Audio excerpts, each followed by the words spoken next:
Good evening. Today is August 1st. It is now 6:35, and I call the meeting to order. This evening, prior to starting our regular meeting, we are going to excuse ourselves for a moment for an executive session. Sylvia, could you kindly read the script? The Sherwood Special Committee will meet in executive session for the purpose of discussing exempt public records pursuant to ORS 1926602F. The representatives of the news media and designated staff shall be allowed to attend the executive session. All of the members of the audience are asked to remain in the other room. Representatives of the news media are specifically directed not to report on any deliberations during the exec session, except to state the general subject of the session as previously announced. No decisions will be made in exec session. At the end of the session, the committee will return to open session. Thank you. Okay. Back to order. It is now 7:10. Sylvia, would you kindly take roll call? Chair Meyer? Here. Rachel Schoening? Here. Beth Cook? Here. Doug Scott? Here. Nancy Barton? Here. Larry O'Keefe? Here. And Naomi Belov is currently absent. Here. Thanks, Sylvia. Thank you, Sylvia. Does this feel like it's working? Yes. Oh, okay, it's working. Let's go ahead and move on to the approval of the meeting minutes for July 12th and 15th. Are there any errors or omissions in the minutes? Okay. Given there are no errors or omissions, I declare the minutes approved as printed. I don't have to take a vote, correct? I do. All in favor? Oh. I'll move to approve both. Okay. I will make a motion to approve the minutes of the July 12th and July 15th sessions. Second. All in favor? Aye. Aye. Any opposed? So moved. Thanks. We will go ahead and now open the floor for public comment. And so just as a reminder, this is not a question-answer period. Please do just make statements to the committee. And everyone will have up to 4 minutes to let us know your thoughts. And when Sylvia is ready, we'll go ahead and start. And it's very informal, so please just come on up. And we're ready. Thank you. All right. Start the timer. I just basically want to make a statement. I realize that most of your work is pretty much coming to a conclusion. And I want to thank the special committee for your work. And despite the restrictions that you've been up against in terms of state preemption and so forth, I think this is a step in the right direction. I think it's very exciting that the citizens of Sherwood, we citizens, are actually taking action and taking a hand in guiding our own destiny. One thing I also do want to emphasize is that despite I've seen in the newspaper, I've heard comments by numerous people, and even as portrayed in this morning's Oregonian in the political cartoon, which I nearly gagged when I saw it, everyone should take a look at that about people opposing Walmart.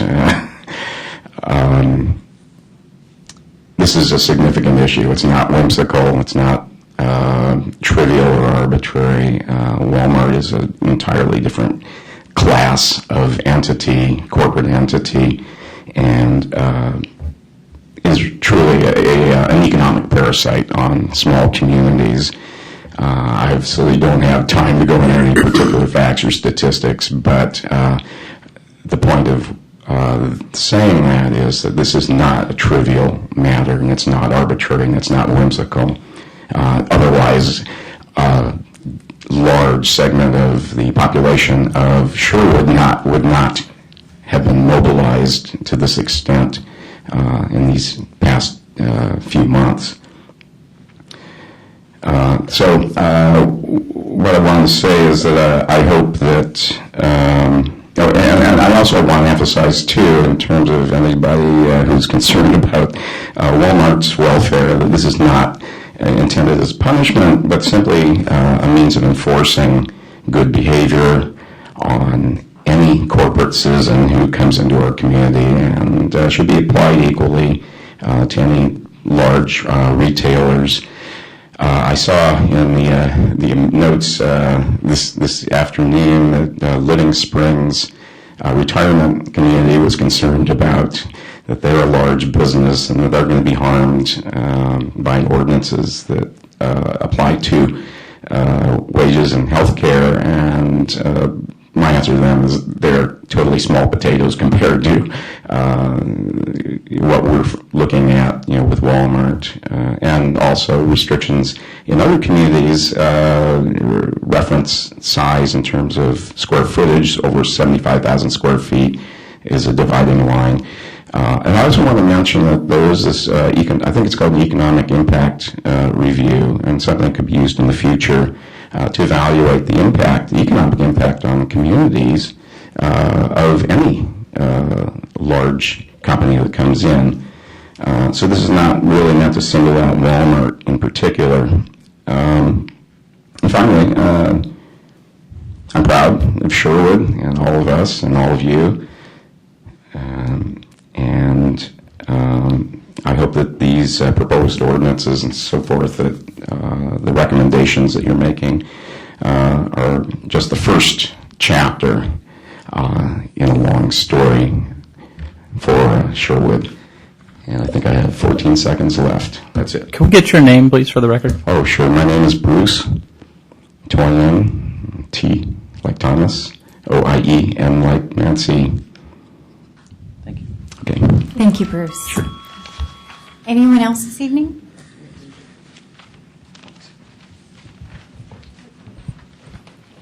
You want to go? Go ahead. Okay, thanks. Good evening. My name is Neil Shannon. I reside at 23997 Southwest Redfern Drive. I guess I'm going to have to be almost the opposite. I do really appreciate the time that the committee has put in, so I don't want to degrade the amount of time and effort that you have put in. But quite honestly, this was really a bunch of smoke and mirrors. Political cover for the city council. Obviously, the activated citizenship early on in some of the early city council meetings wanted to create a poison pill for the retailer that shall not be named. I think very early on in your meetings you discovered that poison, that your fangs were pulled, basically, because of it's reasonable regulations that you can't write a law that says anybody but Walmart. So I understand that completely. I do have some concerns with the proposals that you are coming up currently. One of them has to do with RVs and camping. I am actually an RV owner, and one of the concerns that I would have for Sherwood is that RVs would not, there would be difficulty with RVs parked even in local neighborhoods. You have a friend, a cousin, a family coming up to visit you. It's not unusual for them to park on the sidewalk outside your house for a few days while they're coming through town, and a regulation like this would clearly create a great deal of problems for that. I do not think that it was a problem in the past, and I think that we're trying to regulate a problem that is not a problem. Quite honestly, if the founding fathers or the city council went to the management of Sherwood and says, hey, we really would rather not have overnight parking here, I am absolutely sure that the management of Walmart, which is well within their discretion, would go, well, sure, yeah, we understand that. We'll post the signs. And I'd rather have Walmart enforcing that no overnight parking than us trying to create 4 pages or more of regulation. And I'm a little bit concerned, based on some of the testimony from Police Groth in discussing it with you, that, well, the police officer has a certain level of judgment that he can apply, and so on and so forth. That's just creating difficulties and problems. Bottom line, It's not a problem right now. Let's not try and solve a problem until it becomes a problem. Same thing actually becomes true with hours of operation. Quite honestly, Police Groth, Chief Groth, when he talked to you, indicated that he did not see an overnight 24-hour Walmart being a real problem. You asked him what he really felt would be his night problems, so he said close the bars. Well, unfortunately, that's state regulation again. You're not allowed to close the bars. So, again, you're trying to fix a problem that's not a problem. And quite honestly, a Walmart open at 4 o'clock in the morning might be an island of refuge to somebody who's in trouble rather than being a store that's black and closed and so on and so forth. So, quite honestly, I am opposed to the proposals that are coming up right now. I don't think that they're necessary. And I'm concerned that, the city of Sherwood's going to have to spend at least $5,000 for a special election, and I'm going to end up campaigning against that election anyway. So I would rather that the city saved $5,000, realize that what this committee is doing right now is not going to be effective for what it was originally chartered for. Thank you. Thank you. Thank you all very much. Anyone else? Hello, I'm with the Sherwood Theater with Regal, and my name's Aaron Musselwhite. I'm the general manager overseeing that facility right now. I just wanted to make comment to the operation hours in the. I believe there were some changes on the last one. So if it is as written, I think they've excluded movie theaters now. So that would be good. So, but I just wanted to make sure our company was heard and that our concerns are addressed if anything would change in the future. Basically, just the operating hours, we do operate after 1 a.m. on a regular basis, and we do have premieres and such that would require people to be on our facility later than that as well. I know I think my company and the Motion Picture Association sent an email just with our concerns as well, so we just want to make sure that we're heard and represented here. Thank you. Thank you very much. Thank you. Thank you. Anyone else? Okay, we'll go ahead and move on to new business. So this evening, we're going to go ahead and start with a review and discussion of the regulation of camping ordinance, and we'll start with looking at the third draft.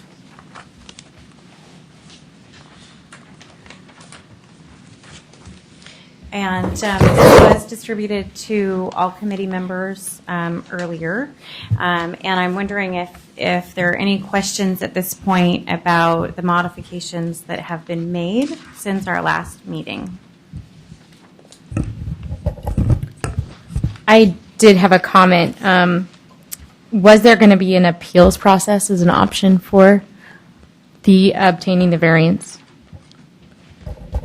Can you elaborate on what you're... 9.5. Assuming that if someone, I guess, attempted to get a variance and wasn't honored one, shouldn't there be language about a potential appeal? That's my understanding. I could be wrong. I'm going to go ahead and turn this over to you, Chris. There would be an appeal. Typically, when the, what am I trying to say? So a city council, city manager makes a decision, unless there's an appeal otherwise specified, you can always challenge that decision in circuit court under something called a writ of review. It has to be filed within 60 days. There are certain standards and procedures for how that's done, but that would be the appeal process, absent something else being specified in the code, and I don't see anything here. I'll just leave it at that. And it specifically mentioned that is the appeal process under item Page 4. 9.54-100 at the very end there. Perfect. And I was curious about that.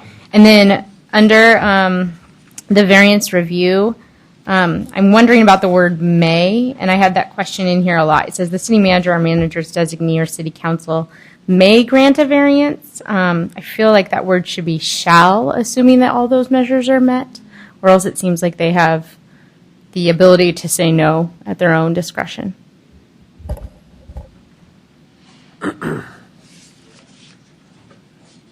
It should be a discretionary decision, in the same way that policymakers have discretionary policy authority. Police officers have discretion whether or not to stop you for speeding if you're 1 or 2 miles an hour over the speed limit.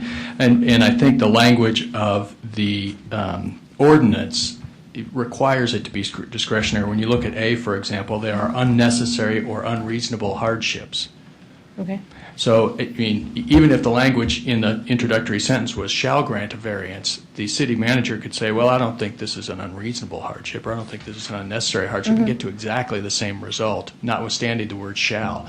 The very language of the provision itself is clearly designed to be a discretionary decision on the part of the city manager, and this would be the city, the people of the city, frankly, vesting that authority in the city manager. I can appreciate that. Thank you for clarifying.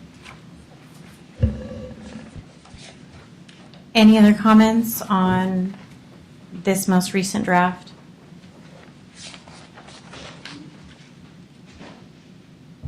All right, I'd like to go ahead and make a motion that we accept the regulation of camping ordinance third draft as written for presentation to council.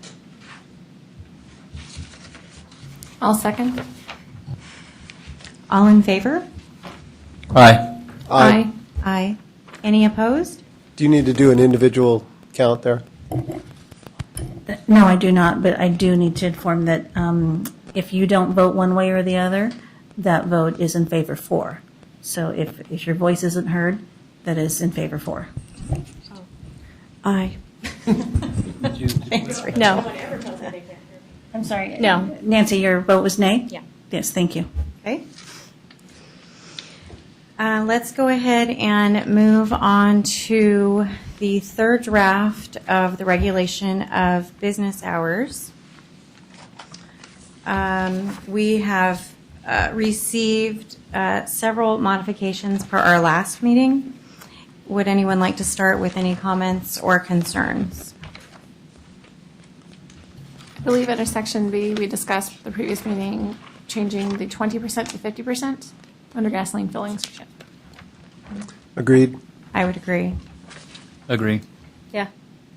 In section D, number 4, I think we need to strike "or" at the end of that paragraph, and I would like to see the remainder of that paragraph that's italicized on page 3 also struck from the ordinance language. We all agreed that that should be struck in the previous meeting, yes? We can't We hadn't had, agreed. Yes. Oh, thank you. Sheriff's Department. Was there also discussion about adding under D2 gasoline filling stations? I would suggest defining the sale of prescription, non-prescription, how it does in number 4.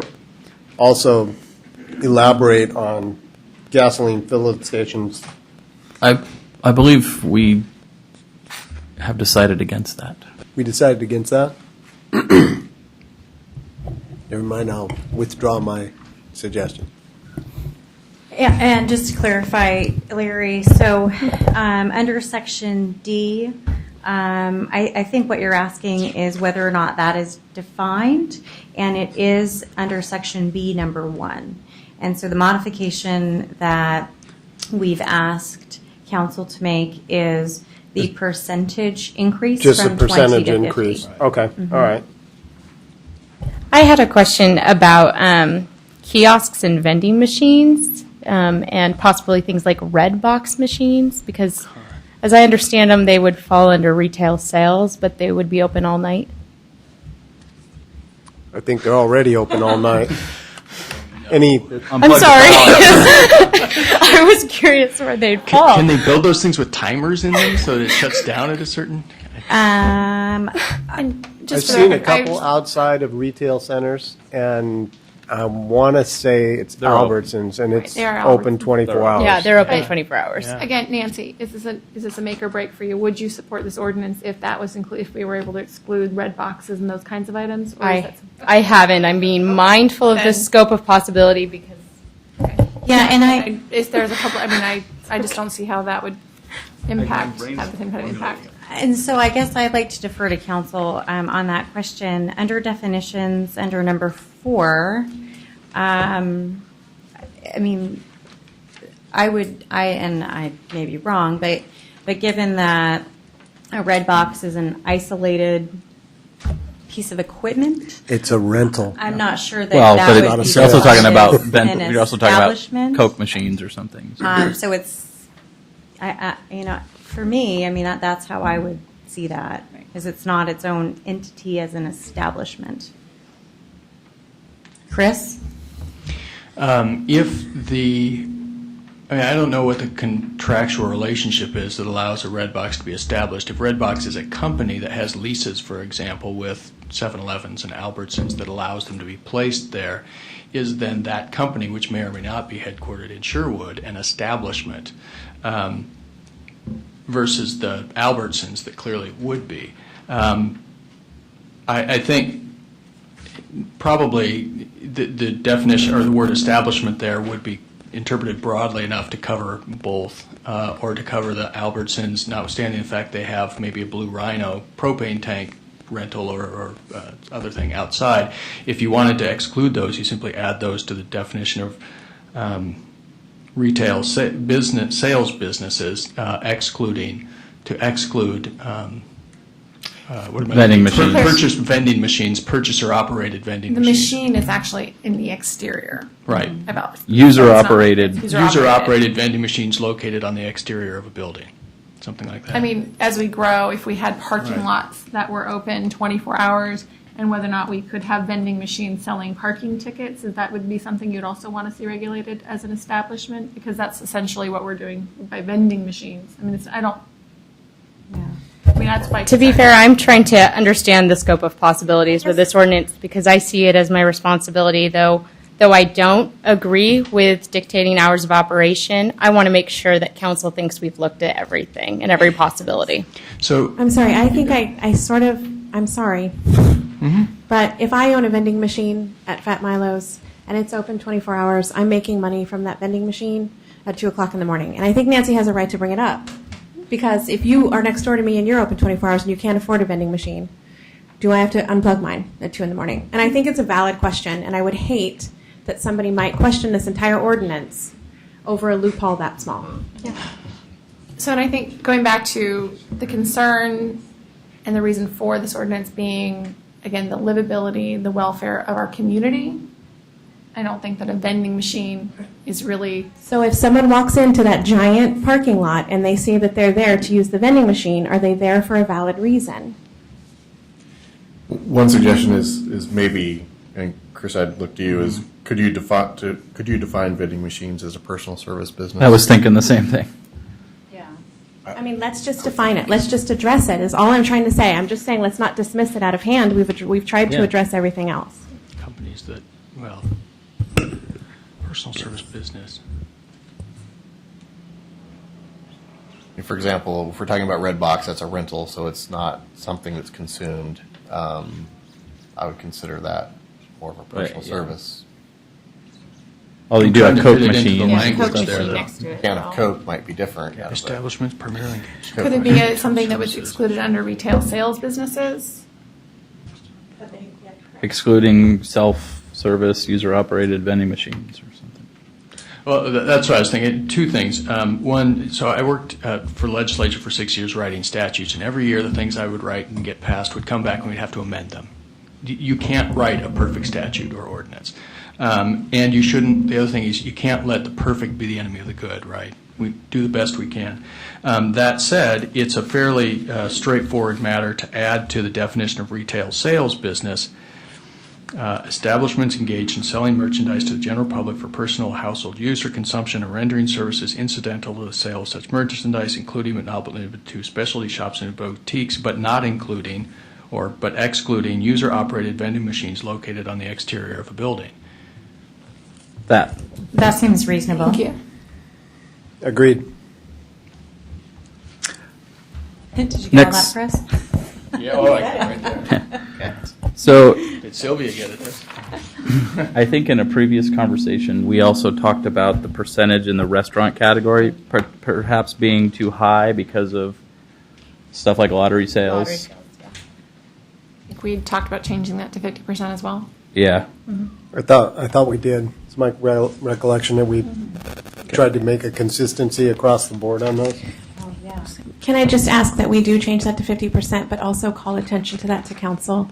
Because I had a conversation with another restaurant owner who said that his 50% might not even cover it. Yeah. And I feel like in my conversation with this person, he said that he would be willing to address council and let them know of his own situation, and possibly that would be a conditional use issue that we were speaking about with Tom, or possibly that would be a conditional use issue. I would agree. Regardless, I think that's 50% something might we not want be to enough. verify So or confirm. Yeah, right. I feel like we're just kind of pulling that number out of somewhere.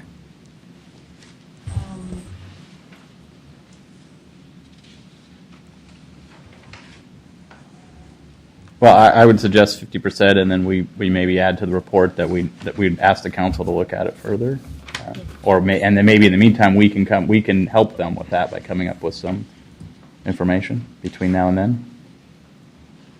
Well, I mean, the spirit of the ordinance, again, and as we have talked about this, I mean, the primary purpose for including restaurants is so that, I mean, there are opportunities for civic gatherings and abilities for folks to get together so that they can eat.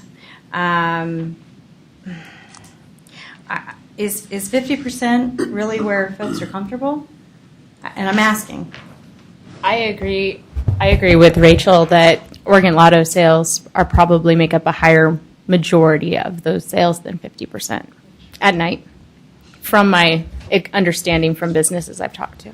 But this does not clarify at night. It's a general, Yeah. rather than. I'm willing to guess that there is an establishment that is open for 24 hours, or that is a restaurant. Doesn't even matter if it's 24 hours, because we're not just talking about that. That has more than 50% of its sales coming from lottery.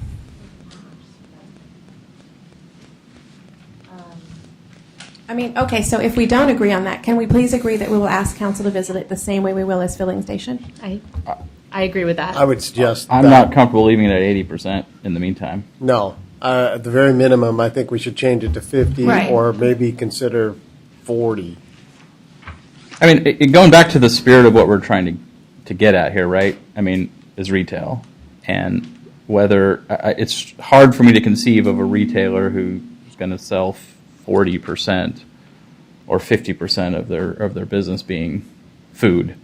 And if they do, then I guess they're more of a restaurant than a retailer, and I would be okay with that. So.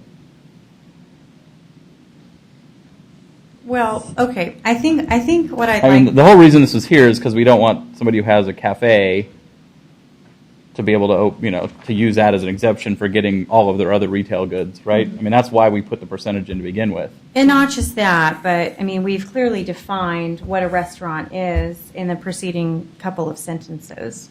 So, I mean, I would tend to suggest that because we've defined what a restaurant is, the language is adequate.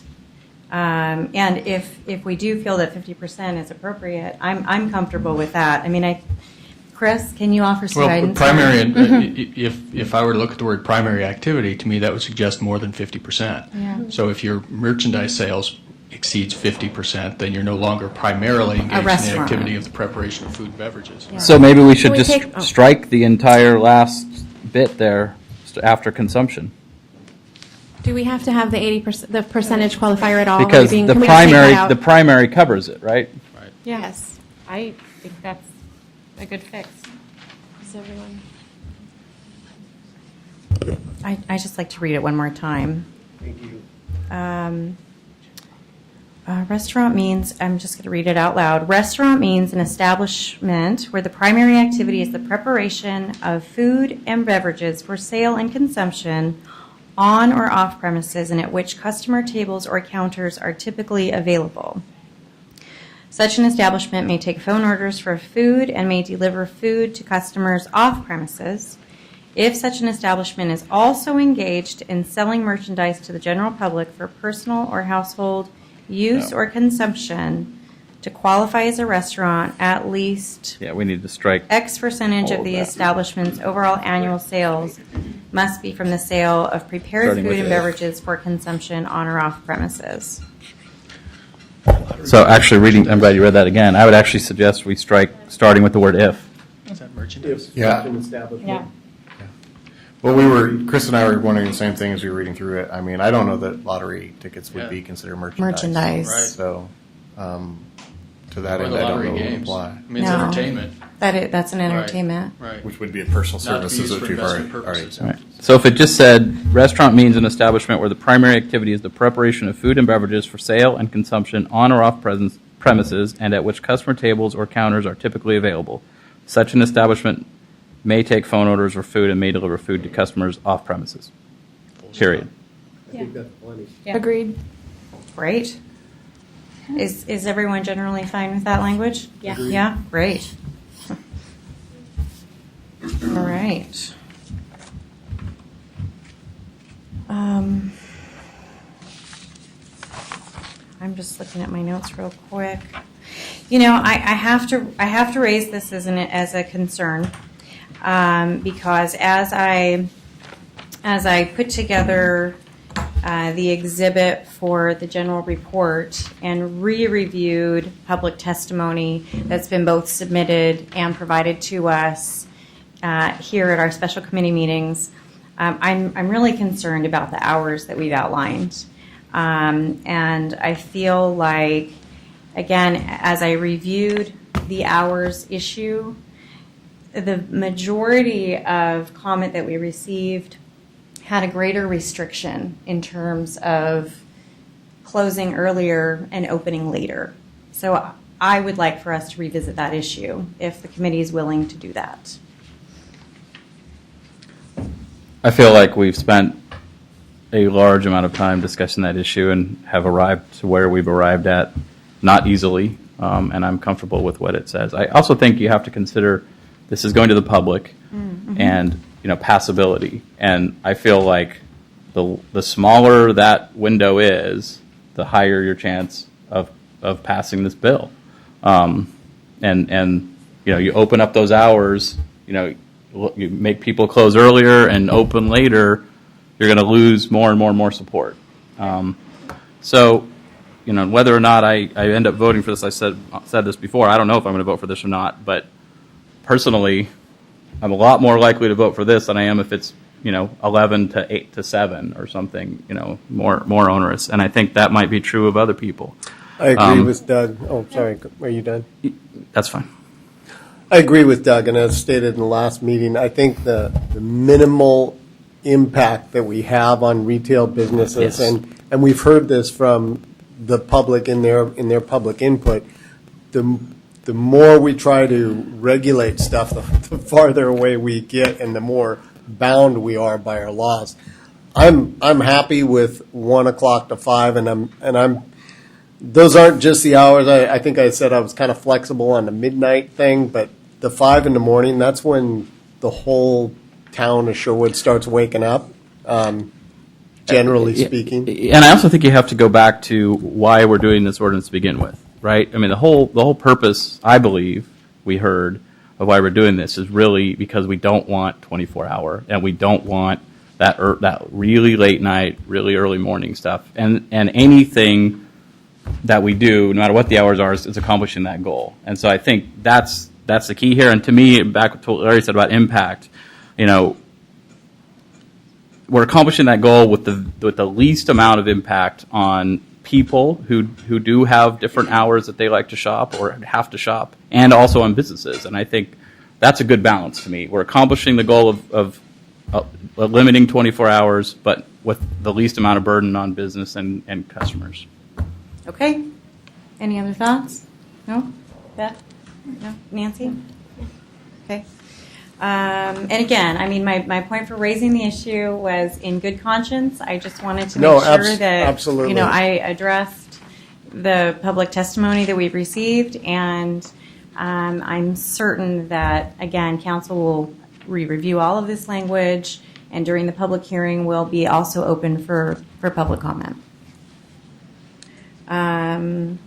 Any other notes or thoughts on this language? In regards to the gentleman that brought up personal service businesses, page 2, Oh. B2, where it says limited to movie theaters, or not limited to movie theaters. I thought that we had addressed this at the last meeting. We did, because personal services businesses are exempt from this ordinance. Okay. Right. And I believe, based on what we talked about previously, that the intention of the committee was never to have this apply to movie theaters, but that in one of the drafts, I think there was some confusion with the legal counsel, and that ended up Okay. in there. But I just wanted to make sure In any that case, it's not in we there now. didn't put Yeah. movie theaters in a predicament where they have to apply for a permit. Just, if you wouldn't mind just referring to page 3, under section F, temporary late-night business permits. This is, if the gentleman is still here, I just want to make sure that he knows that this is addressed under number 3. No, actually, so we need to strike under 3A. We need to strike Right. opening nights of special movies because it's no longer Oh, included. correct. Excuse me, that's correct. So we need to get that, Chris. Yeah. So Perfect. strike after product releases, Till special movies, comma. so, or opening nights of special movies? Right, because they're no longer included at all. And under, because they're no longer special services, personal services are no longer. for that matter, And does that also address the concerns about having a movie in progress showing and Yeah. it's going Because over? the entire Yeah. category of business is exempt. And Right. we talked about that Yeah. early on. Okay, I'm just Yeah. want to make sure. And if I may, I'm not sure if this is going to change our viewpoints, but I did want to mention that I had a conversation with a person who was in the executive office at Kohl's corporate office, and he had a couple of concerns that he wanted to share, and he also had a couple of observations as they relate to general retail practices and this ordinance. One, he mentioned that he asked the question, is there a possibility to modify this so that it is for new retailers and grandfather pre-existing ones? So he did ask that question and pose that question. He also made some general observations about retailers as a whole. He mentioned the holiday hours, and I know we've talked in great detail about that. He said that restrictions during holidays are painful. Retail can generate up to 33 to 40% of their sales between Thanksgiving and the 2 to 3 weeks after Christmas. I know we talked about the 30 days. There are other annual important sale flights, back to school, Halloween, and all of these are crucial to retailers' bottom lines. He says regulating hours for a big box is tough, but hour restrictions during the last 6 weeks of the year creates real anguish for any retailer. Remember, every customer dollar spent in Sherwood could go down to the road to Tualatin or another neighbor if customers don't find the convenience in their work and lifestyle required. And then he talked to consistency, said multi-store retailers need to convey a consistent message to the marketplace on hours and pricing. They don't say the sweater is $12 at one store and $10 on another. Similarly, it's disruptive to say things like all stores are open until 10 except for Beaverton, which is 9, and Sherwood open an hour earlier and closing an hour earlier. No matter how we try to convey the message, it gets garbled if it's not consistent. And he continued on, but I wanted to bring that up for one specific fact. He had mentioned that with the way that we're currently looking at holiday hours, that he had some concern that because a retail manager is often transitory because they get promoted, they go store to store, that they have concern on the corporate level whether or not that person would potentially, they were worried that they may blow it and forget to get a variance or not get a variance because of that type of turnover, and that there is a lack of awareness for those types of retailers at the corporate level because of managing so many stores. I was really appreciative of his feedback because he did talk about marketing and consistency, And one of the biggest questions that he posed to me is he understands that we're looking at having a variance for holidays and certain days, but would we consider looking at the holiday season as being some sort of an exemption? Because it really is during that time that they have the high need for changing store hours and flux and change. So I wanted to read that just because I know when we had been talking specifically, and we had taken the line out about the length of the variance, that we didn't really have a lot of feedback from those businesses. 2 questions, if that's okay. Who did you say that was? He asked that I say that it was a person in the executive office at Corporate Kohl's. Oh, okay. I mean, Yeah, he did not give me permission to disclose that. you didn't have, I'm sorry, I didn't hear that. He didn't have to permission. I would have to ask him permission to disclose it, yeah. Okay. And then my other question was, that's great that you had an opportunity to talk with him, and I'm hoping that you assured him that the way that this ordinance has been drafted is that a temporary permit could absolutely be provided. And Tom, if I recall correctly, you had talked a little bit about, of course, there being a little bit of time before the ordinance would take effect, so that the city of Sherwood had an opportunity to provide notice, and let folks know that if this ordinance should pass, that there would be some kind of a notice period. Well, typically, any ordinance, unless there's an emergency declared, has 30 days. So that would be the standard. You could certainly write something into the ordinance that would do it as of date certain, but since this is going to the voters, obviously, it would have a lot of notice and information, and then would be a valid 30 days from the date that the vote was probably certified, would be my guess. That's great. I mean, and I would think, Nancy, with all of the connections that you have at the chamber, that would be a great opportunity for our chamber to really do a lot of public outreach and notify local businesses and bring them, make them aware of any of these ordinances that could affect them. If this ordinance were to go into effect, absolutely, we would make sure they were educated. That's great. I would also, I'm sorry, I would also point out that we changed the wording in temporary late night businesses, F1 on page 3, to a permit to open to the public for business hours between 1 a.m. Maybe that's worded wrong. Retail sales business will receive a temporary, open to the public from 1 a.m. to 5 a.m. My thought on that was that we kind of addressed the hours, and so even when they extend their holiday hours, they still kind of wouldn't be over that threshold of hours. But I don't think they'd be on there for an extended period of time, is what I'm trying to say. Yeah, that's correct. We did talk about that. And I'd feel comfortable if we wanted to add a date certain, January 1, because that would give them this holiday period, this upcoming holiday period. Well, and if I may, I've actually heard a couple people, a couple of our larger retailers say that January 8th is actually the best close day for them in the holiday season, because that's when returns are usually finalized. I feel like with, November, should this be placed on the ballot, this will be placed on the November ballot. Right.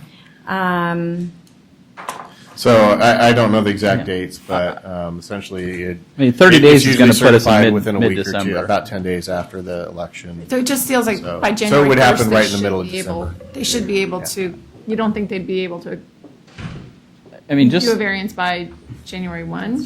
for the No, for the I sake think- of. Temporary permit. Go ahead, Rachel. But what Tom just said, this law could come into effect and they would have to follow this rule by December 5th. And this is where my marketing hat comes in. Their ads and advertisements have already been finished. So is there a way that we could say that this will not affect them in this coming holiday season? Why don't we? You can certainly I'd set say an effective February date 1. of January January 8th or whatever. 1st, I think we were talking about two different things. I think we were talking about the 1 to 5 has to stop by January 8th.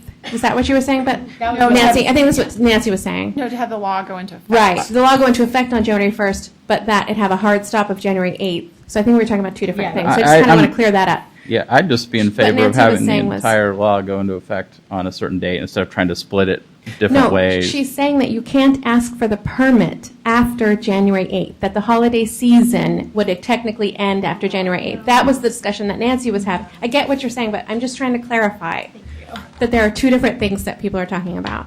One is when will it become effective, and two is when can you stop getting the variance? Yeah. What is the end of the holiday season? Do we want to define what the end of the holiday season is because Mother's Day is a holiday? Valentine's Day is a holiday? I think the variance section Okay. has no restrictions on it as to when you can get a variance and when it would apply. Any so that's 30 used days. on occasion. Well, even the 30 days has been taken out. Yeah. Well, and So- again, just to be clear, I mean, this is about a temporary permit. And so the process upon which we arrived is not intended to be onerous upon anyone applying for a temporary permit to the city manager. And provided the language that we've listed, the city manager may provide the permit at any time throughout the year for, what have you. So I think the point that I feel now that it's been said resonates with me is the fact that this would go into effect in the middle of a holiday season, as written. And I think that it's reasonable to say, let's have this instead, the entire ordinance go into effect, I would say February 1st. That gets you through the holidays, through the new year. It's not going to be the end of the world that it's a month and a half later. We don't have it now. And it allows the retailers time to get through the entire holiday period and then make adjustments after that going forward. I would That seems agree that reasonable. covers our intent, and I would just add this clarification that, although I'm just using a hardware store as an example, they like to change their summer hours sometimes, so there's no, and thanks for reminding me that it wasn't, we took out the 30 days, but, I mean, so it doesn't just particularly apply to this one store everybody seems to be talking about, it applies to everybody, and any reasonable request to extend their hours. So I would think a February 1st date to put this in effect is totally reasonable. So just to defer back to council, and Tom, do you see any concern with making or proposing an effective date? Okay. So is everyone comfortable with February 1st? Generally, yes? Nancy? Yes. Yes. Beth? Yes. Yeah, okay. So since you're going to be voting on this here, and we want to be crystal clear about what changes are being made, Chris, do you want to take a stab at what some language might look for that? Yeah, if you're at all familiar with the form or format of a city ordinance, usually there's a number of recitals up front, whereas this is a good idea, whereas that's a good idea, whereas. Therefore, be it ordained by the city council, although in this case it'll say be it ordained by the electors of the city of Sherwood. The following sections are enacted, and then section 1 would be all of these operative provisions, 5.04.100, well, 5.04.100, that's it. And then section 2 would be the effective date clause, and it'd say the section 1 of this ordinance 2013-XYZ become effective on February 1, 2014. So it's underneath the ordaining clause. It's part of the operative provisions of the bill itself, and it's enacted by the people at the same time as the other provisions become enacted. And I'm happy to include that recommendation in the report to council so that that's just documented that we felt like this was a reasonable accommodation. Yeah, I think that's a good idea because council, one of the things that council will have to decide is whether they're actually going to use the ordaining language that Chris is talking about or whether they're just going to take this language. If they take this language, they'll probably actually have to write it into this itself. Which Now it's got to go on the ballot. I'm not sure what the So format is. we'd have to figure that out. So it would be really good to put something in there so that it doesn't get Yeah. lost. I'll make sure that I include that. Right. Yeah, it does. I don't have any other notes for comment. Are we comfortable moving forward with this language in our recommendation to council for consideration. Yes? So, yeah, so there's a couple ways to go here. One would be to officially amend the language through a motion, but I think typically what we can maybe do is maybe have me or someone, if they want to, kind of recap the changes here, just so that it's really crystal clear as to what you guys are voting on. Tom, So- would you mind doing that? Sure. No, I was taking careful notes because I anticipated that. So we're taking a look at the third draft of the regulations of business hours for the Sherwood Special Committee. The changes that I noted were section B1, changing that paragraph, or the middle of that paragraph, to read merchandise comprises less than 50% of the establishment's overall annual sales. Modifying B3 to strike if such establishments also engaged in selling merchandise to the general public and everything thereafter, to striking in section D4 everything after the or, Tom, the capitalized did or. did we decide to amend B4 Yes. retail sales businesses to exclude user-operated vending machines located on the exterior of a building? Yes, thank you, Chris. And then section F3A to remove or opening nights of special movies. And those were the changes that I had. And to add an effective date, effective if date necessary, for February 1st, 2014. But that won't be part of this language. That'll be a part of the ordinance, which gets written later. Right. All right, so if someone would like to make a motion to accept the language in the regulation of business hours with the amendments that Tom just outlined along with Chris's help, we can do that. I would make that motion to accept the amended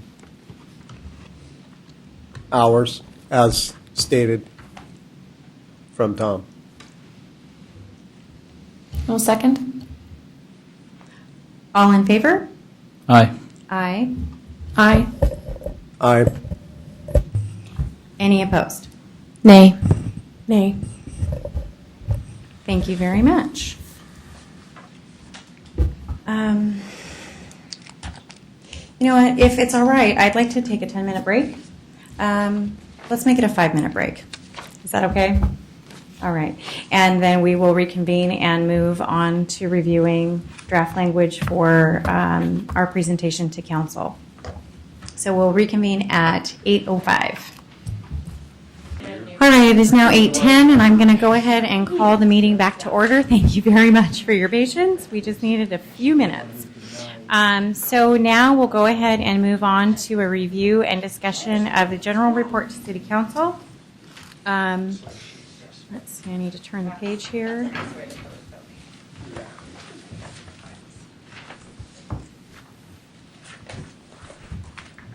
Okay, so this is marked Exhibit F in our packet this evening. Rachel was kind enough to point out that in the second paragraph, I listed June 10th as opposed to July 10th, so I will absolutely make that change. My apologies. Any other comments about the special committee report? Yeah, in this report and the other ones that follow, that second paragraph, I feel that if the word legal was put before council, that would show what our council was, that it's not citizen council. And I think that it's assumed, but I think that would help it. Okay. And today's the 31st, right? Today Today is the 1st. Oh, I'm sorry. So you're saying,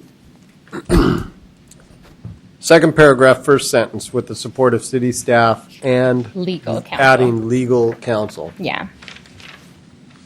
I would agree with that. And that's actually going to be in the other. Yeah, I'll carry that over to yeah. all of the reports, for sure.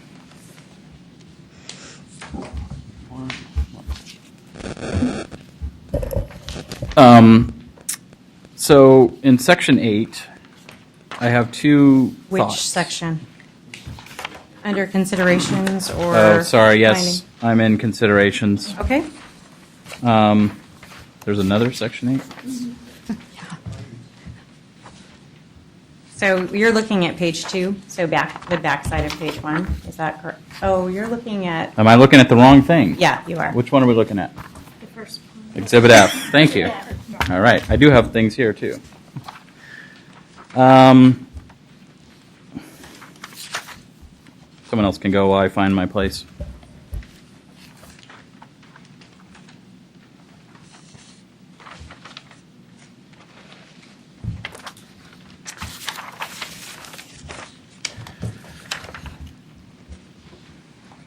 Do we need to make that same change later in that second paragraph, city staff and legal counsel at the very end, the last sentence?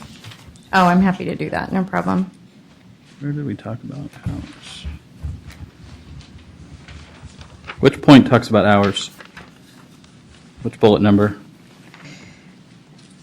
7. 7. Thank you. Okay. General findings, point 7. Okay. So I'm actually.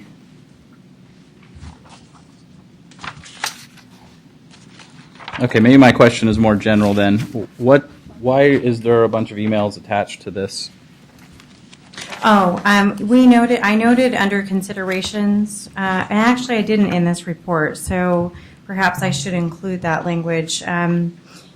Under considerations, what I'd like to do is, as I did in the other reports, list public comment, because, I mean, that was a consideration of our discussions.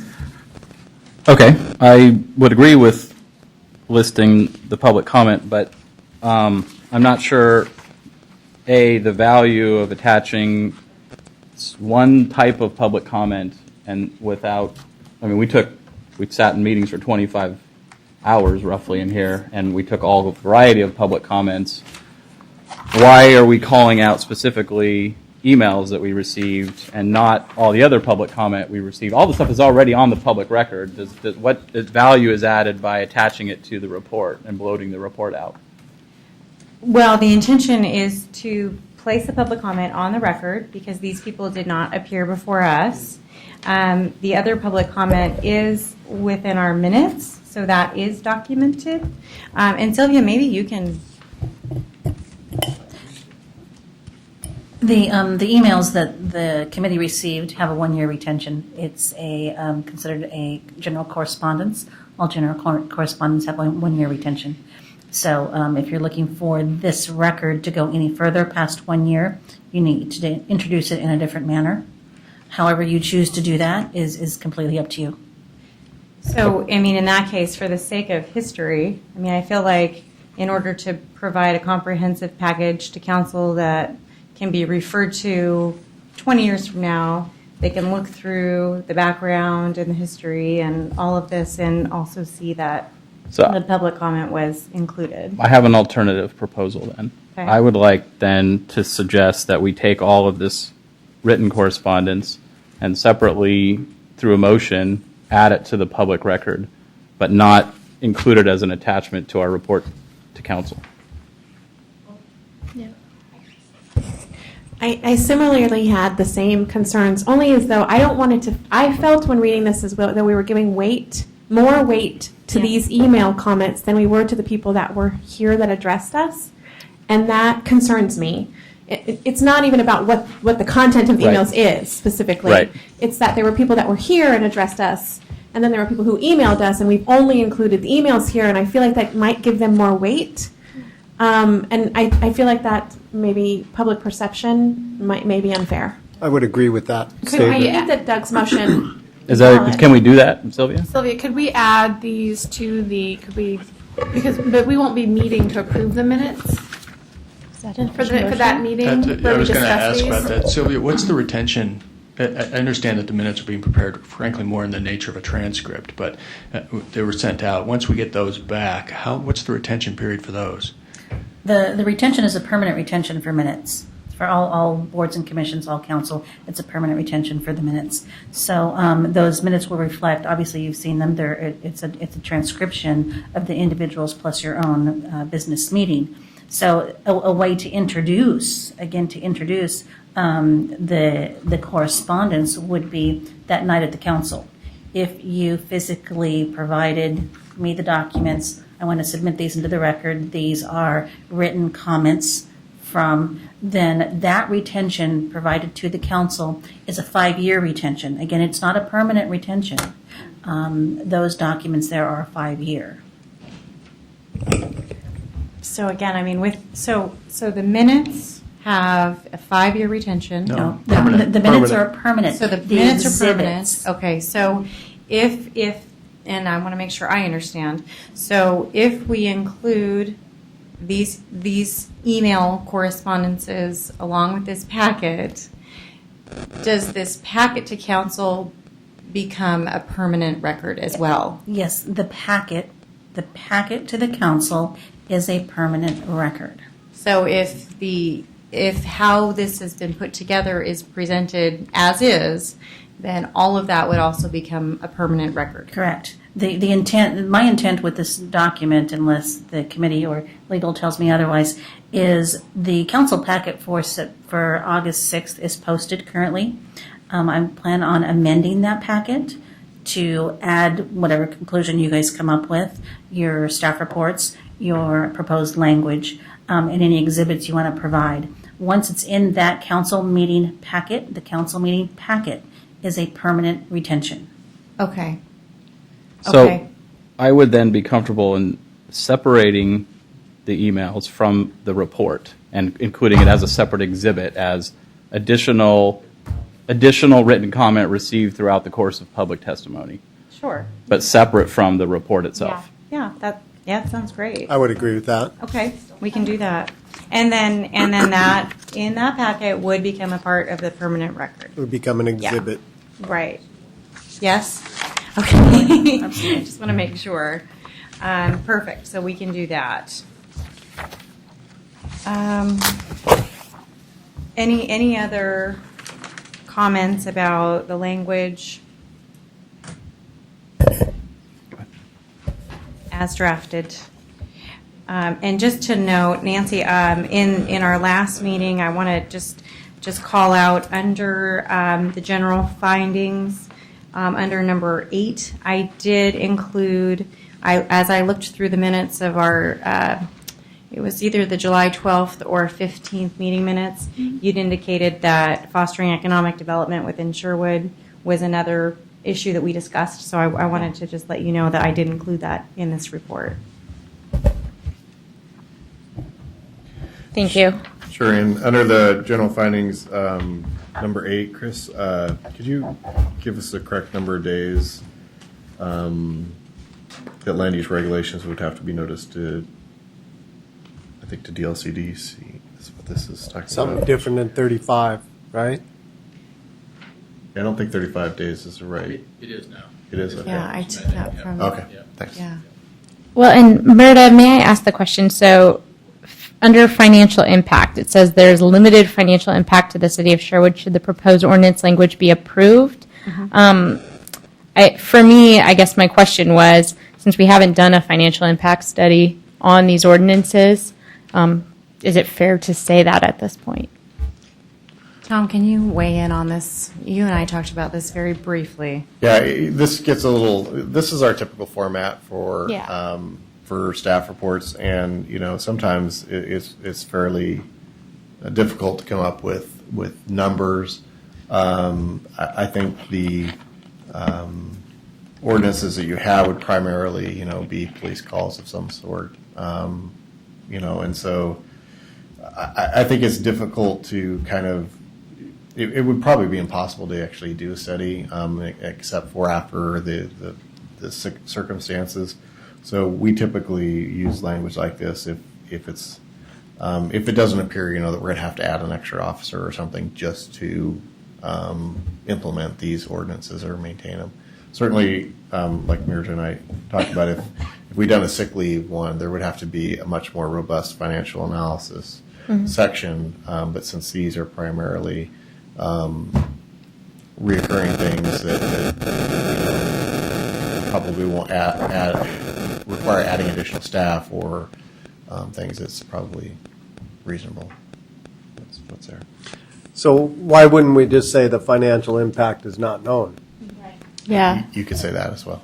I think I would prefer something like that just because I know we've talked about the education of businesses for these things, and there's some, I guess, unknowns we haven't addressed as a committee. Okay. I would make that suggestion, that we change the wording to read that there's limited, the financial impact of the city of Sherwood, should the proposed ordinance language be approved by the city council and adopted by public vote, is unknown at this time, or is not known. I would feel comfortable if we added, but is expected to be, but is expected to be minimal in nature, because even notice reporting is not expensive. We could just go the other route and say the committee didn't consider This wasn't financial addressed. impact as part of our deliberations. I mean, that's honest. We didn't. Yeah. I'd be okay with that too. That's a good suggestion too. Because I mean- we didn't. Okay. The financial impact to the city of Sherwood. So that wasn't part of our job description. I mean, I guess think you we could all. say. I think we all. We thought about it. Thought about it as we were deliberating, but we never actually had a conversation about financial impact and weighing. Other weighing than that. other than maybe the sick leave, we talked about the financial impact of that and the time considerations of that. But Say the committee was unable to analyze the financial impact at the time available. Yeah, Yeah. that would be fine. Okay. Again, this is just a standard form that we use. Sure. And yeah, I didn't mean to make it's a appropriate. big thing out of it. But I was curious. Perfect. Okay, I'm happy to make that change. Thank you. The time available. Got it.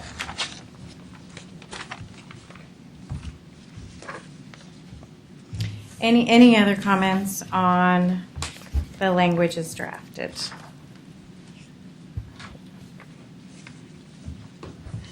Okay, I don't think that we need to take a vote on this. So unless there's any other changes, I'll make those changes, and then the changes, as we've discussed, will then be presented to council. I know it's been said, but thank you so much for drafting this and the next to follow. Really appreciate your work. Oh, thank you. thank you very much. Oh, yeah. Not necessary, but thank you. Okay, let's go ahead and move on to the general reports, starting with the hazardous substance regulations. And that, for those of you that are here, is marked as Exhibit E in the packet. So again, as pointed out in the general report, and I'm just going to say this once, so I don't have to say this each time, but in the second paragraph, I'll include the word legal where appropriate, and I will update the June 10th date to reflect July 10th. Oh, thanks.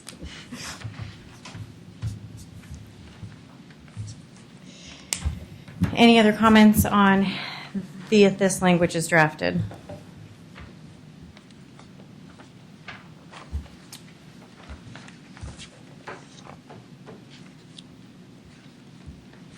Looks good. Great. Did you have something? No? Rachel, did you have anything on this one? Okay. So, Chair, yes. I hate to nitpick, but No, on the thank you. general report, we just said that the committee was unable to determine the financial impact in the time available. But when you look at the financial impact on this one, there's a fairly specific statement saying we looked at it and there won't be a financial impact because whoever's responsible would be liable for any costs. And that's because it's included in the language of the ordinance. Right. So we know with respect to this one, there's no financial impact on the city. For the others, we're not sure. Right. And that is honestly why I included the word limited Yeah. in the general report. So you might start in the general report with a introductory clause that says, with the exception of the hazardous waste ordinance, Okay. the committee was very good. unable to determine the financial impact. Okay. Thank you. Thank you. Great feedback. Thank you. You've done this before. Time or two. Okay. And I've made that note. Okay. All right, we'll go ahead and move on to the camping ordinance, which is marked for all of you as Exhibit D. I'd like to, on considerations number 1, I'd like to maybe insert some language, regulations regarding camping on private property. Okay. Or private property accessible to the public maybe is more accurate. If it's all the same to you, perhaps I can just regurgitate the actual language? Yeah. Okay. Yeah.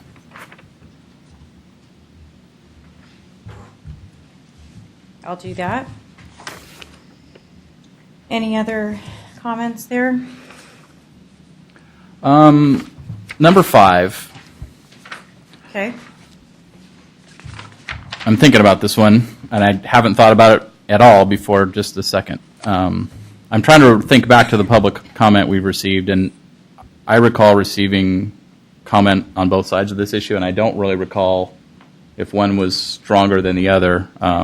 So I'm not really arguing the point. I'm just asking the other committees what they remember. That was my recollection too, is that we had differing points of view in our public comment and in the emails, as I remember. And I would just suggest that maybe we amend number 5 to reflect those different decisions, and the input wasn't clearly defined as pro or con against, pro or con.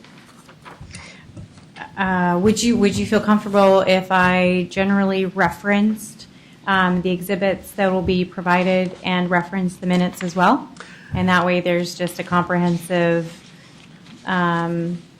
statement to be inclusive of all of the Or comments? maybe as simple as we received testimony both in favor of and against adopting policy related to camping regulations within the city, see attached Okay.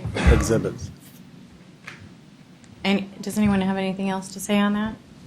Okay. I don't think you're recommending a policy Yeah, no, you're right. in we're favor not- of or opposed to additional camping regulations within the city. Okay, we received testimony. How about just that? How about we received testimony regarding or related to camping regulations within the city, and then I can reference all of the public comment. Is Okay, everyone- and then just strike in So favor I'll of strike in favor of adopting. just related to camping regulations. That's perfectly fine. Yeah. Okay. Right. I like saying, though, in support and opposed, so that you're showing that it was on both sides of the fence rather than just testimony. Yeah. Yeah. Okay. That's a good idea. Okay, got it. Okay.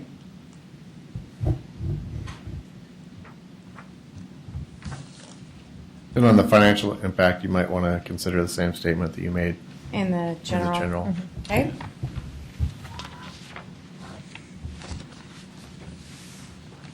Got it. And last but not least, the regulation of business hours.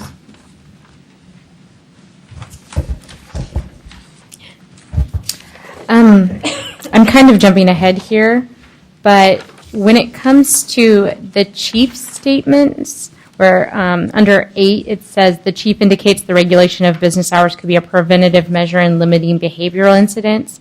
I don't have a recollection that he said that. Oh, okay. I did see it in the email that you addressed to him, but he didn't qualify that in that email. And it was the same in the third asterisk where it says he indicated limiting business hours could be an action of community policing and lends itself to setting a tone of community expectation. He did say we don't have problems here and we don't want problems, but he was, I guess, very poignant in not addressing the ordinance in his conversations. Well, and actually, thank you for mentioning that. So I did receive comments back from him because I wanted to be very clear not to misrepresent any of his comments in his testimony to us. And so that email that I sent, and that I believe is included for the public in Exhibit F with the general report. So there's some email exchange back and forth where I confirmed and reconfirmed, so that in this report I was very, very specific to include his actual comments. So thank you for addressing that. So, I'm sorry. Go ahead. I couldn't find where he said that it had anything to do with hours. I'm sorry, Merida. I read all of the email and I couldn't see where. I see the quotes that you took from him, but I remember very differently when he talked about it being dark, and that wasn't in relation to the hours. That's not at all how I understood it, and I couldn't find in his email where he says, but that he doesn't say that.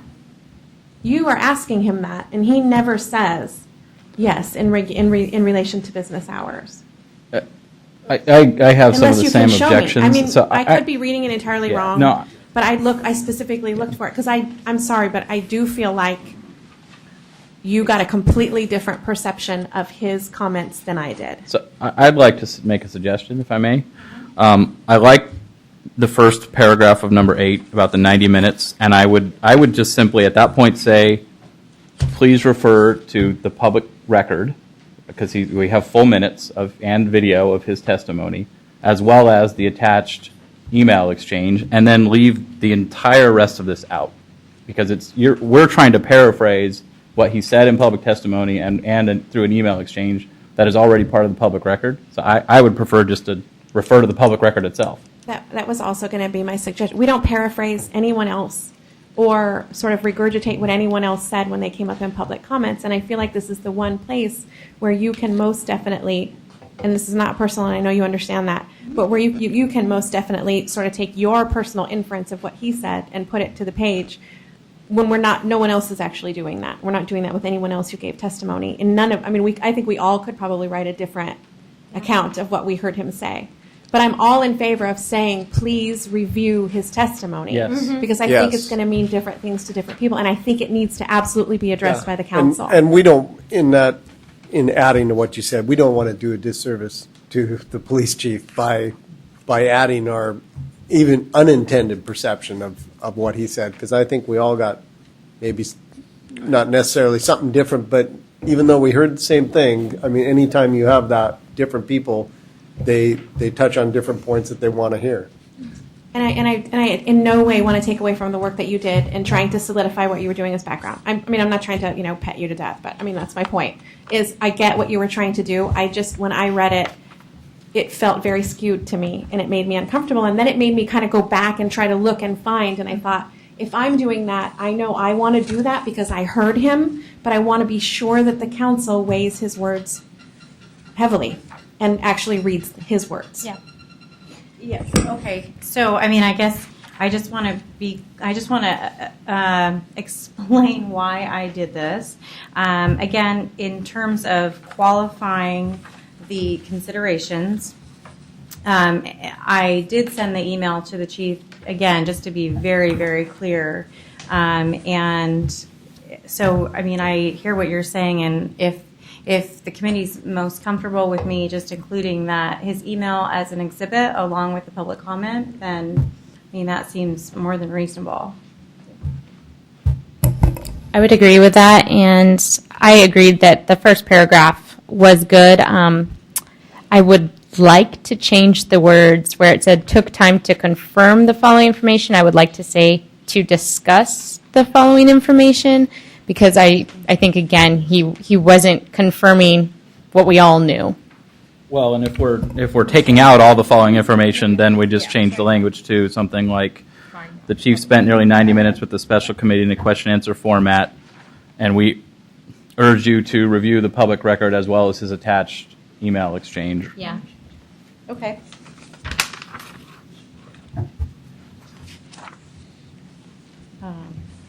How about, are you comfortable with the chief spent nearly 90 minutes with the special committee in a question-answer format and also took time via email to clarify and further address his comments? Addressing concerns.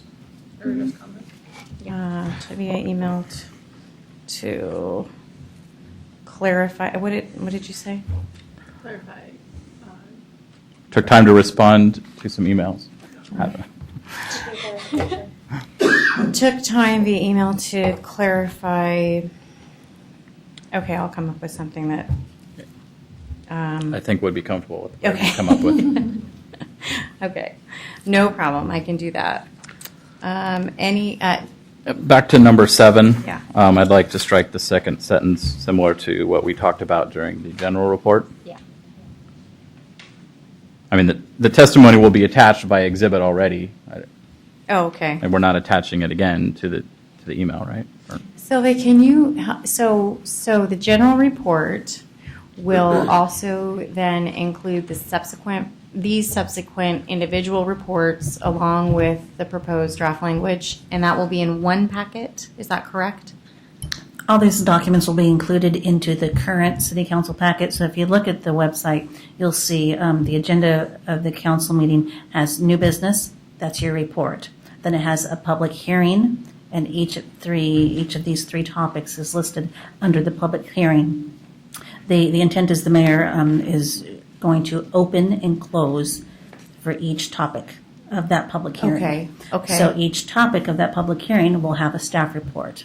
So he'll have the council will have the staff report. The council will see the draft language. Open and close public hearing for each item. So you're first under new business where you give your general report.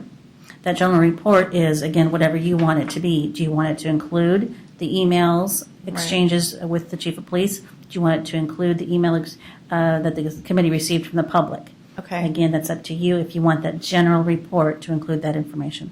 Okay. So in that case, I feel like with all of that said, perhaps in each of these reports, I can refer back to the comments made by the public in minutes and via email, as well as comments made by the chief. Yeah. I agree. Okay, great. That's easy Yeah, enough. I mean, really, my only objection was calling out, highlighting one type of comment Yeah. instead of all types of Understandable. comments. So, Understandable. I think that does it. did I have one more? Wow. That's all I had on that one. Tom or Chris, did you have anything to add on any of the language, any suggestions in terms of format or cause for misinterpretation? Any of that? Okay. I didn't. Format Sylvie would comment on if there was Okay. anything. Okay. I'm sure she already would have. So. Okay. Great. Would anyone? I have a procedural question. Sure. So, at the city council meeting, does someone from the committee or members of the committee present something to the council? How does that work exactly? Yeah, so the way we have the agenda, or at least the tentative agenda set up, is there'll be a new business item where my understanding Mirta is going to give these reports. Will address the council on her general report, go through the general report that you guys have put together, and then we'll move into public hearings. And so typically a public hearing, in this particular case, because there's specific things that we need from council in order to make the deadlines, I'll probably lay out what we need on each one of these to make sure that we have all the pieces in place, and the staff and the attorney's office has the proper direction to make sure that we get things done timely. And then there'll be a staff report, which I'm assuming Mirta will do, and then they'll open it up for public testimony. They'll typically close the public, well, she'll read a statement actually, and then we'll close public testimony. They'll close public testimony and then ask additional questions of staff or Mirta, since she'll be representing the special committee, and then there will be time for them to deliberate and answer the questions that we've asked. Would And hopefully give direction to staff to take particular actions as how they want to proceed. If members of the committee wanted to testify during public hearing, would that be inappropriate? I've been asked that question already. It certainly wouldn't be illegal. It's kind of, I'm trying to use my words carefully here, but it's kind of a slippery slope, as other things are, because you're trying to work as a committee. You've voted as a committee. You guys have made your decisions as a committee. And the committee, the language in the resolution is very clear that the committee doesn't disband until the end of that meeting. So it would certainly be something you could do, but probably maybe not the best form. Thank you. Can we just talk just really briefly about remaining minutes that have not been reviewed? Turn that one off. So I'm deferring because I don't know. So I think the question, and Sylvia had have asked this, and we're going to put Chris on the spot here because he has no idea that this question is coming. So how do additional minutes get approved? Obviously, you're not going to have a chance to do it before the committee is, by the resolution, is terminated at the end of, so I didn't want to use that word, but couldn't think of another one. At the end of Tuesday meeting. Is it 9:30 yet? No. Okay. That's a good question because. Well, I have a Yeah, question. so- We tentatively had scheduled a meeting on Monday. Are the minutes going to be ready for Monday? No? More than likely not. More than likely not. Everyone's breathing a sigh of relief up here. At this point, the transcription company indicated that the 24th and 25th would be available sometime next week. They still have the 29th and tonight's meeting the 1st. So I anticipate hopefully completion of all 4 meeting dates that are remaining that we don't have in our possession within the next 2, maybe 3 weeks. So what I'd like to be sure of is that all of the content of the minutes is absolutely included on the record as permanent record. Oh, absolutely. Okay. Absolutely. What I would ask maybe Chris to weigh in on is that on the 6th, when the council meets and this business concludes on the agenda, is that I request the council to extend this committee to meet one more time upon receival of all those minutes so that you can meet to approve the minutes, basically not conduct any other business, and then the committee would conclude. And I think because the committee was not established by ordinance, Your microphone's not on, Chris. then it's lying to me.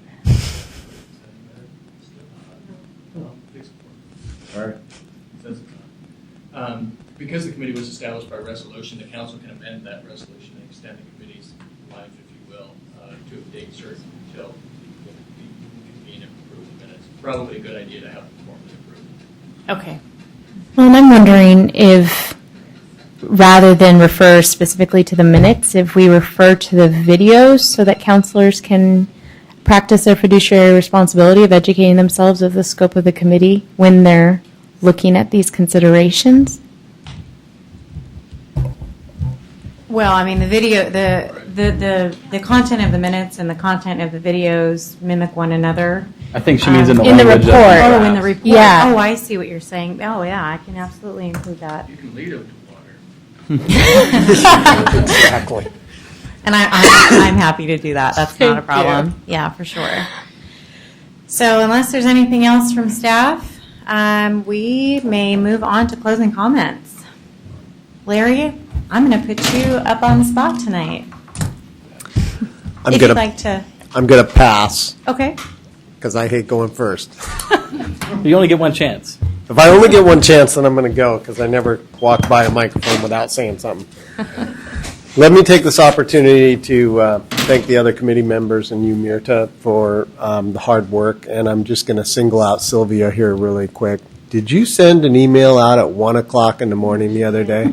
So I sincerely thank you for all your hard work. I know that you're a paid city employee, but boy, that's above and beyond. Just really appreciate everything you've done for us.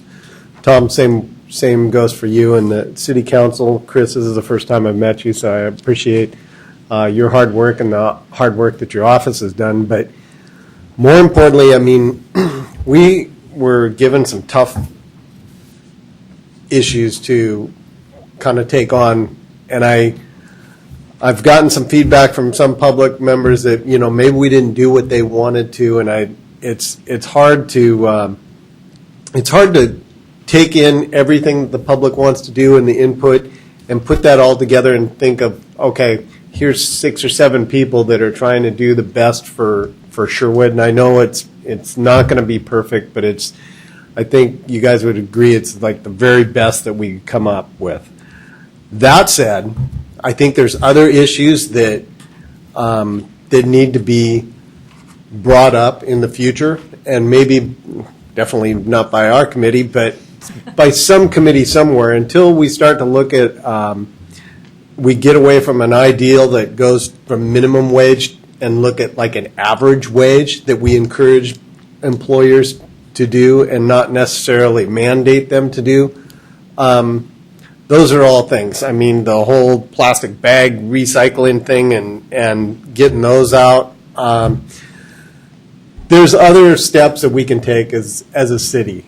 And I'm just going to leave it at that it's a lot of big future, and this is, and I've said this before too, and this is the last time I'm going to say it, this is more important than one big business coming to Sherwood. This is going to affect our future for a long time to come, and I thank you guys for trying to look at the big picture of this. Thanks. I appreciate the leadership of our chair, Myrna Meyer, and I am thankful for the open and honest dialogue of this committee and the public officials that serve on it, and those who have taken their time to share feedback. I'm additionally thankful for the support of staff and legal counsel. According to retailmeansjobs.com, retail is a force for strong economic expansion, job creation, and business growth across our entire economy and in communities across the country. Retailers directly employ 28.1 million Americans and support 1 in 4 U.S. jobs. The Sherwood Special Committee has completed what it was tasked with by creating a presentation of potential business regulation options for the Sherwood City Council to consider and possibly citizens. I value that Sherwood citizens care so deeply about the quality of life here in Sherwood. As someone who has lived and worked in Sherwood for over 3/4 of my life, I see it as a personal goal to preserve Sherwood as a wonderful place. I hope that the citizens and Sherwood City Council in turn recognize how vastly important the business employers and their employees in Sherwood are to creating a vibrant city which has received the ongoing reputation for being a livable, welcome, and friendly community. According to Washington County's population is the fastest growing in the state, adding 20 new residents a day. In April of 2013, Washington County reports a seasonally adjusted unemployment rate of 6.6%. A 0.7% increase over the past year in employment can be attributed to retail jobs. According to the 2035 reviewed TAZ forecast distribution, Sherwood's population is projected to increase 6% by 2035. If 1 in 4 American jobs are in the retail sector, who's to say that late-night jobs as a retailer couldn't address need, improve our unemployment rate in the county, and generally make Sherwood a continuing great place to live and work? Additionally, according to Oregon Live's article addressing similar projections, declining unemployment among trends noted at Washington County's economic update, while the good news is that Washington County's unemployment rate has been falling, so has our workforce. The pool of workers has shrunk due to causes such as slow population growth, increasing retirements, and businesses hiring fewer teens. With the expenses of obtaining a bachelor's degree going up, job creators can hire those in need of employment.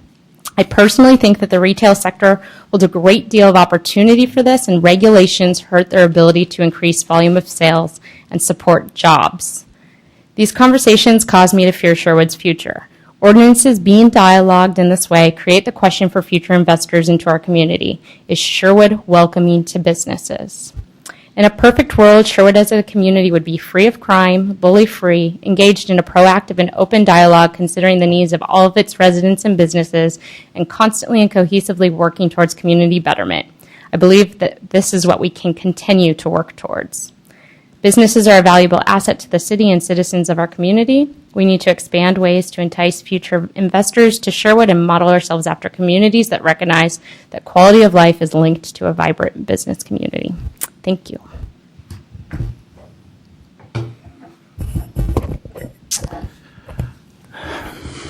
So I'd also like to echo Larry's comments and thank city staff, Sylvia and Tom particularly, and the rest of this committee. I feel like this committee came together and Everyone on it, I believe, brought a lot of thoughtfulness, a lot of dedication, and a lot of good ideas to the table. And I think we had a lot of really good dialogues and really good discussions.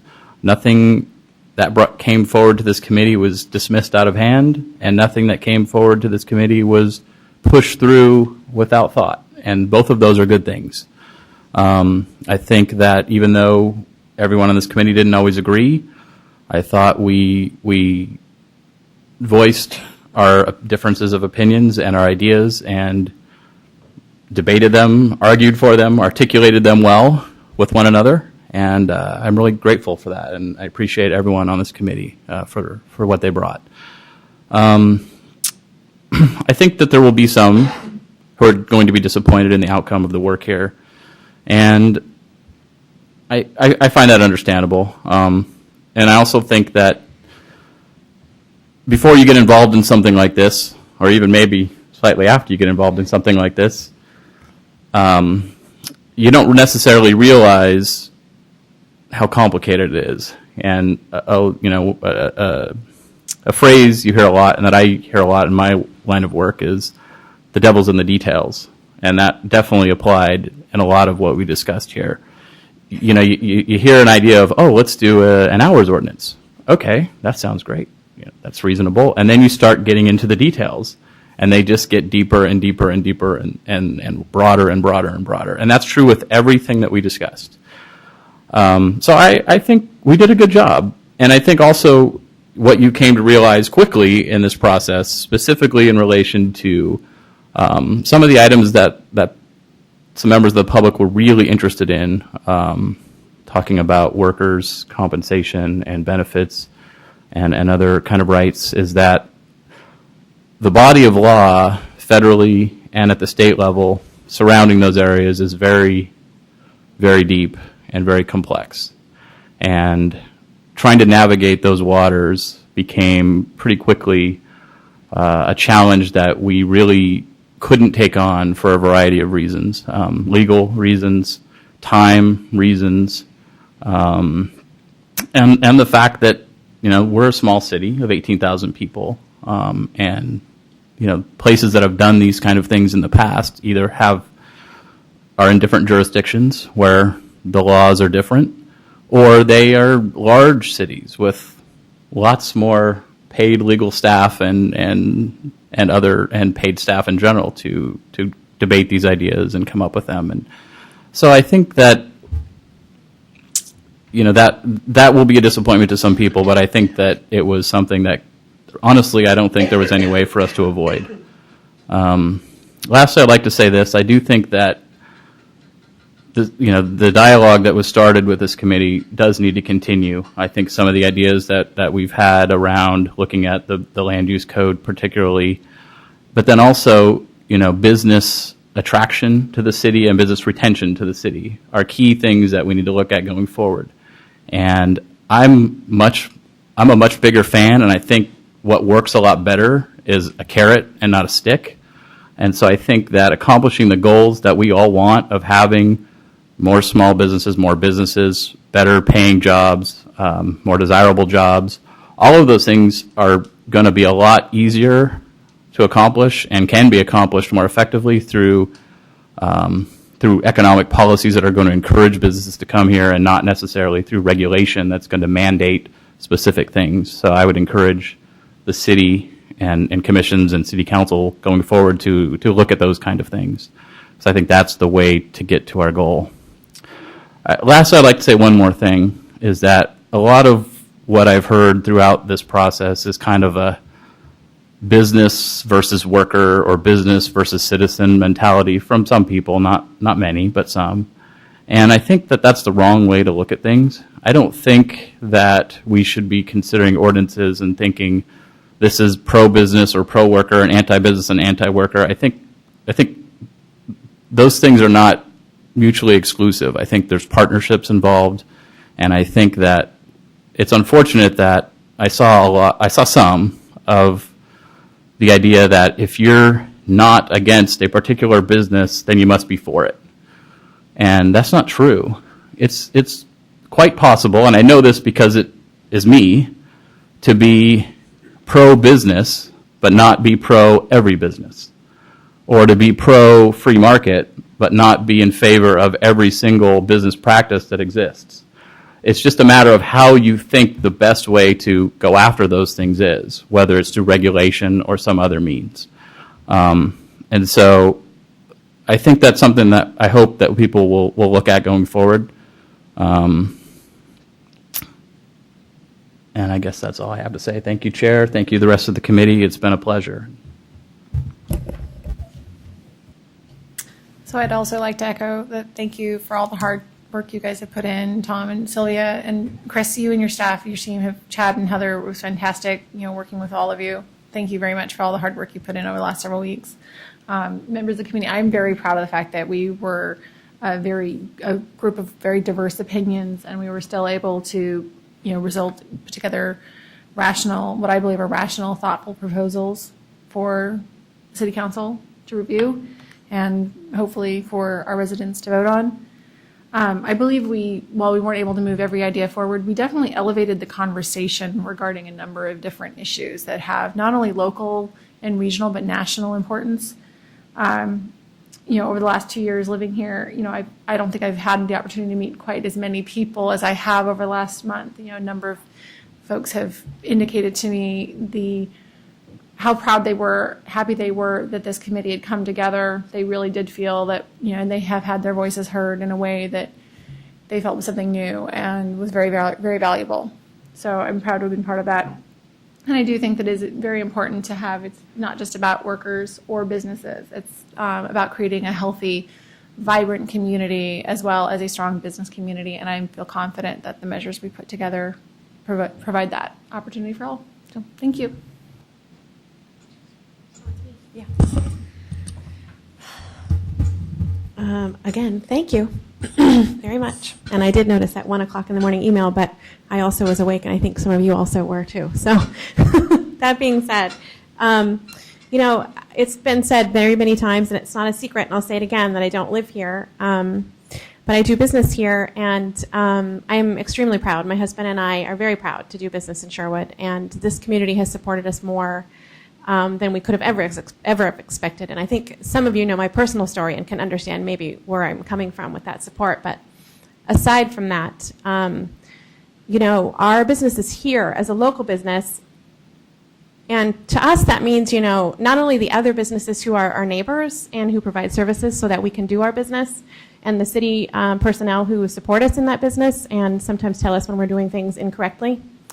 But it's also about the child who walks in who's in the 4-H program and wants me to buy their lamb, which happened 4 or 5 times over the course of this Washington County go-round. And I wish I could buy every lamb or every pig. Someone tried to sell me a cow. And maybe next year that will be a goal for us at Fat Milo's. But, that being said, those are the things that I think about when we think about the city of Sherwood, not big box retailers. That being said, I think, I echo a lot of what was said, but there are a couple of things that are very important to me to say. And one of them is, I hope that we can take the ideas that we've said here in that promoting business is not necessarily promoting bad business. And you've heard me say this before. But making an environment and a community where good businesses can thrive is key to a good community and a good place to live. And I think we all agree on that. And if a business is not doing business in the way that the community supports, the business won't stay in business. End of story, that's how it is. So what I'm asking, if it means anything at all, for the record, is that we take the energy that we put into trying to stop the wrong businesses from coming to supporting the right ones that we have in the community. And that doesn't mean come to my place. It means go to every other place that you believe in as a business and make sure that you're doing the best you can to practice what you preach. And I know I will try to do a better job. I know our mission from day one has been to try to promote local. And we've already tried to do a better job of that. And so I'm hoping that this energy can keep going, but in a positive direction. Because I believe that you can say no to a business very loudly by not darkening their doorstep. And you can say yes to a business just as loudly by showing up whenever you can. I have one more thing to say.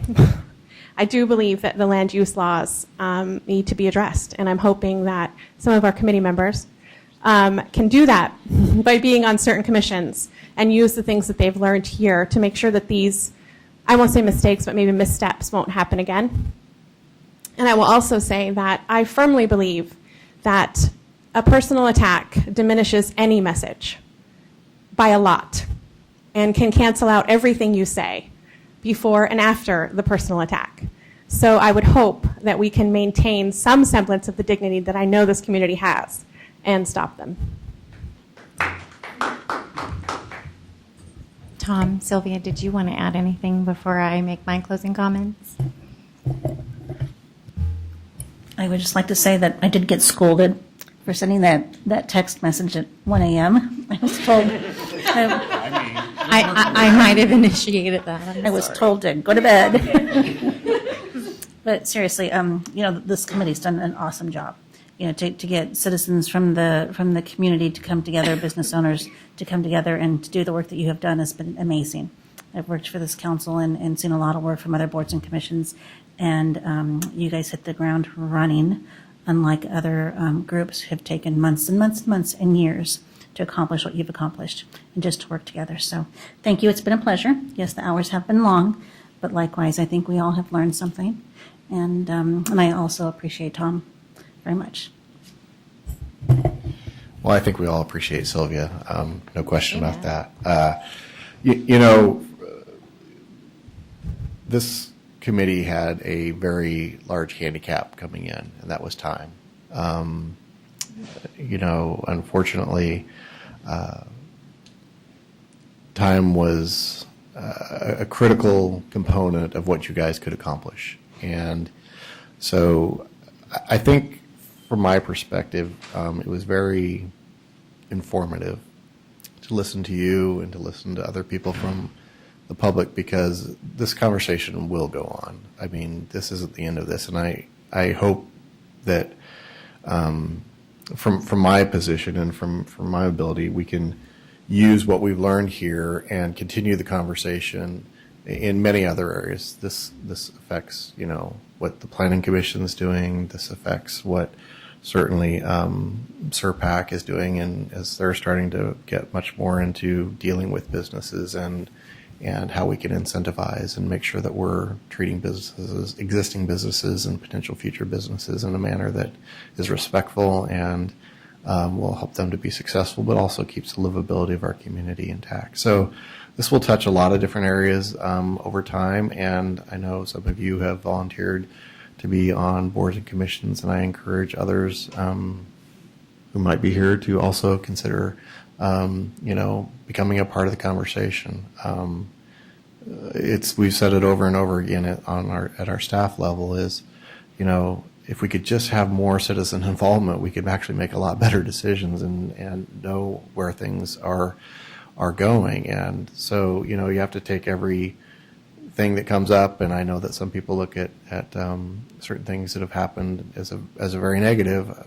From my perspective, we can turn this into a positive by better defining what our community is and better meeting the needs. And so, certainly there's a lot of people around here committed to doing that, despite what other people might think. And we certainly want to have an open discussion about what Sherwood means to people. One thing that we haven't done in a long time, and I certainly would recommend this, is we haven't done a community survey to kind of look at a broader, statistically sound survey of what this community wants and what it needs. And we did that in the past up until about every 3 years, up until about 5 or 6 years ago, and I think it's time that we do that again. So I heard a lot of different subjects brought up, and we could certainly take those and actually pull those and see where people really are.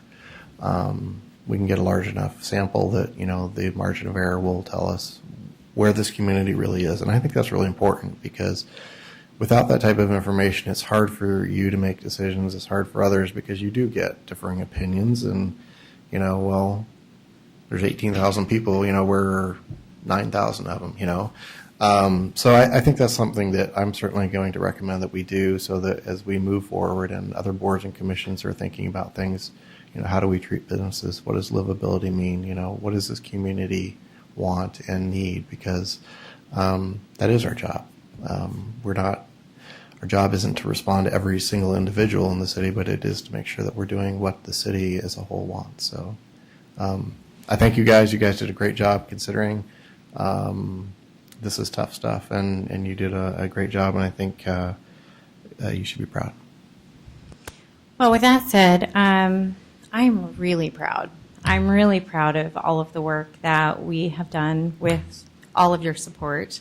So I cannot emphasize how many thanks we have to all of you for your help. You know, I think that there's a danger in apathy. And as I grow personally and professionally, I see that so much more and more with each passing year. And I feel like what motivates us changes as we grow, and the wisdom that we gain from all of our experiences collectively improve upon decisions that are made in our own lives and in the lives around us. I hope that the work that we've done reflects motivation toward progress. I hope that the work that we've done encourages change, and I have every intention to continue to be one of the voices that are heard in Sherwood, and that's important to me.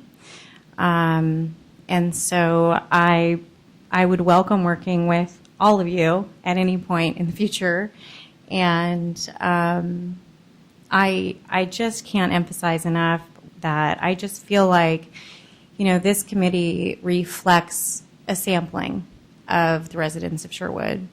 And the council afforded us an opportunity to not only have a voice, but to work toward better defining livability and what that means for this Sherwood of ours.